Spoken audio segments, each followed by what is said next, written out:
Hello guys, આજનો ગુજરાતી વિષયમાં એકમ 14 એક ઈડરનો વાણિયો કાવ્ય છે. કાવ્યના કવિનું નામ છે રમણલાલ સોની.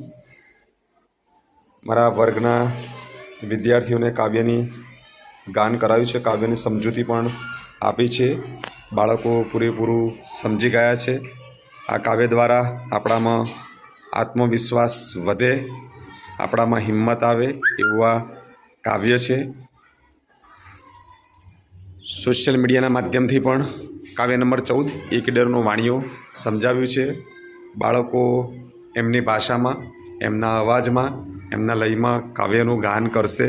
એક ઈડરનો વાણિયો આપ સાંભળવાની કોશિશ કરજો.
Thank you.